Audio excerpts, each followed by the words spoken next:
जिसमें भगवान श्री कृष्ण अर्जुन से कह रहे हैं कि एषा ब्राह्मी स्थिति पार्थ नैनाम प्राप्य विमुह्यति स्थित्वा अस्याम अंत काले अपि ब्रह्म निर्वाणम रिच्छति। यहाँ भगवान श्री कृष्ण अर्जुन से कहते हैं कि हे पृथानंदन, ये ब्राह्मी स्थिति है, इसको प्राप्त होकर कभी कोई मोहित नहीं होता। इस स्थिति में यदि अंत काल में भी स्थित हो जाएं, तो निर्वाण यानी शांत ब्रह्म की प्राप्ति हो जाती है। अब हम इसे सिंपल लैंग्वेज में समझते हैं। सबसे पहले हम ये समझते हैं कि ब्राह्मी स्थिति क्या होती है।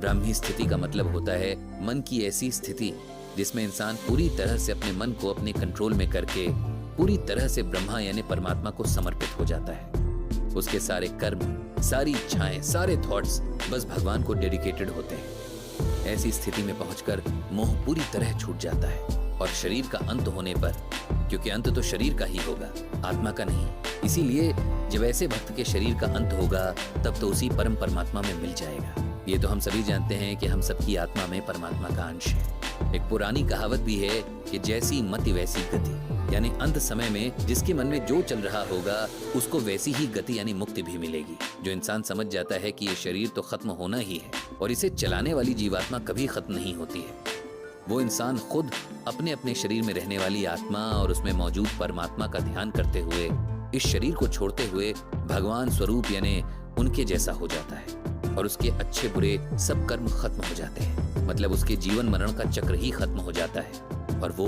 मोक्ष पा लेता है। सरला जी कहीं न कहीं जानती हैं कि चाहे पंडित जी बाहर से बेहोश नजर आ रहे हों या उन्हें इस शरीर से जुड़ा कुछ भी याद न हो, लेकिन वे गीता ज्ञान और भगवान श्री कृष्ण को नहीं भूले हैं। वे अपने सबकॉन्शियस माइंड में उन्हीं के ध्यान में होंगे। सरला जी मन ही मन भगवान श्री कृष्ण से पंडित जी को अपनी शरण में लेकर मुक्ति देने की प्रार्थना कर रही थी।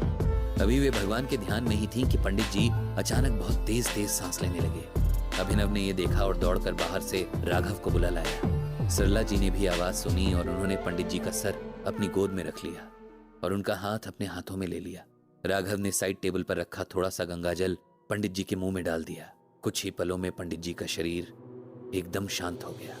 उनके शांत शरीर से भी ज्यादा शांति उस कमरे में पसर गई। सबने हाथ जोड़कर भगवान श्री कृष्ण से पंडित जी की आत्मा को अपनी शरण में लेने की प्रार्थना की और पंडित जी के दिवंगत शरीर को प्रणाम किया। इसके बाद राघव ने तुरंत डॉक्टर जोशी को कॉल किया ताकि वे पंडित जी के बॉडी डोनेशन के प्रोसेस को जल्दी शुरू करवाएं। इस तरह गीता ज्ञान को समझने और उसे लाइफ में अप्लाई करने को अपनी लाइफ का अल्टीमेट गोल बनाने वाले पंडित जी ने अपना ये शरीर छोड़ दिया था। उनका जीवन जितना डिग्निफाइड था, उनकी मृत्यु भी उतनी ही शानदार रही। जैसे वो चाहते थे उन्हें वैसी ही विदाई दी गई थी। उनकी पूरी लाइफ अनकंडीशनली दूसरों की हेल्प के लिए डेडिकेटेड रही और अब उनका मृत शरीर भी बहुत सारे लोगों के काम आने वाला था। धीरे धीरे सब लोग जाते रहे और घर में बस सरला जी, उनके दोनों बेटे, उनकी फैमिलीज और नर्स स्वाति रह गई थी। राघव, अभिनव और उन दोनों की वाइफ्स दिल से चाहते थे कि सरला जी उनके पास रहें। वे नहीं चाहते थे कि अब उनकी माँ अकेले रहे, लेकिन सरला जी चाहती थीं कि जब तक खुद मैनेज कर पाएं तब तक किसी पर बोझ न बने। इसीलिए उन्होंने यहीं अपने घर पर रहने का फैसला लिया था। नर्स स्वाति का अब यहाँ कोई काम नहीं था, इसीलिए उसने सरला जी से जाने की इजाजत मांगी। तो राघव और अभिनव ने उससे रिक्वेस्ट की कि अगर उसे कहीं और भी जॉब ही करनी है तो क्यों न वो उनकी माँ की ही देखभाल कर ले। वे दोनों एक दूसरे को जानती भी हैं और स्वाति अगर सरला जी के साथ रही तो उन दोनों को भी थोड़ा सहारा रहेगा कि उनकी माँ एकदम अकेली नहीं है। स्वाति को भी इस बात से कोई दिक्कत नहीं थी और सरला जी को भी लगा कि बच्चों की फीलिंग्स को इतनी रिस्पेक्ट तो देनी ही पड़ेगी, इसीलिए उन्होंने भी इस बात के लिए हामी भर दी।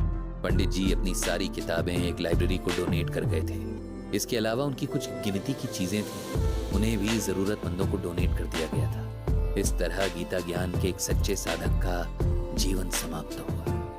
पंडित जी के शरीर छोड़ने के कुछ दिन बाद उनके घर पर एक छोटा सा प्रोग्राम रखा गया था, जिसका मेन एम था कि पंडित जी की फैमिली उन सभी लोगों को थैंक यू करना चाहती थी जिन्होंने पंडित जी के इस जीवन में किसी भी तरह से उनकी हेल्प की थी, उनका साथ दिया था और उनकी गीता ज्ञान की जर्नी में चाहे कुछ कदम ही सही लेकिन उनके साथ चले थे।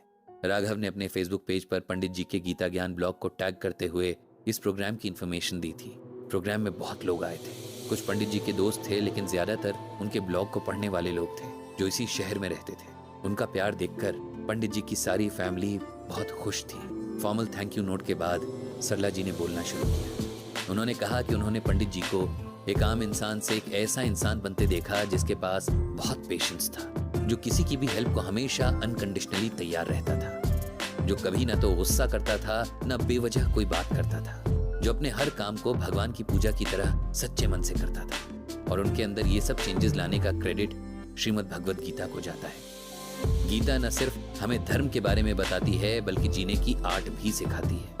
गीता में भगवान के दिखाए रास्ते पर चलकर हम अपने साथ साथ हम अपनी पूरी सोसाइटी को बदल सकते हैं, एक बेहतर जगह बना सकते हैं। गीता हमें बैलेंस करना सिखाती है, मन और कर्म को कंट्रोल करना सिखाती है। गीता हमें सही मायने में इंसान होना सिखाती है। साल, सदियां और युग बीतने के बाद भी गीता उतनी ही रेलेवेंट और प्रैक्टिकल है जितनी तब थी जब भगवान के श्रीमुख से निकली थी। आज पंडित जी का शरीर हमारे साथ नहीं है, लेकिन वे हमेशा एक एग्जाम्पल बनकर हमारे बीच रहेंगे कि गीता किसी को क्या से क्या बना सकती है। सरला जी ने आगे कहा कि गीता ज्ञान की यात्रा यहाँ खत्म नहीं बल्कि यहाँ से शुरू होती है। इसकी थाह पाना उतना ही मुश्किल है जितना सागर की थाह पाना। इसीलिए हम सबको चाहिए कि हम सब अपनी अपनी गीता ज्ञान की जर्नी को जारी रखें, आगे बढ़ें और सबको साथ लेकर आगे बढ़ें। आज जब पूरी दुनिया में अशांति, डर और नफरत का माहौल है, तब गीता ज्ञान ही एक ऐसा रास्ता है जिस पर चलकर हम इंसान और हमारी इंसानियत बचे रह सकते हैं। गीता ज्ञान समझना और समझकर हर एक तक पहुंचाना हमारा एम होना चाहिए। आज से गीता ज्ञान की एक नई जर्नी पर चलते हैं। भगवान श्री कृष्ण से प्रार्थना करते हैं कि वे हमें सही गाइडेंस दें और हमारा हाथ थाम लें।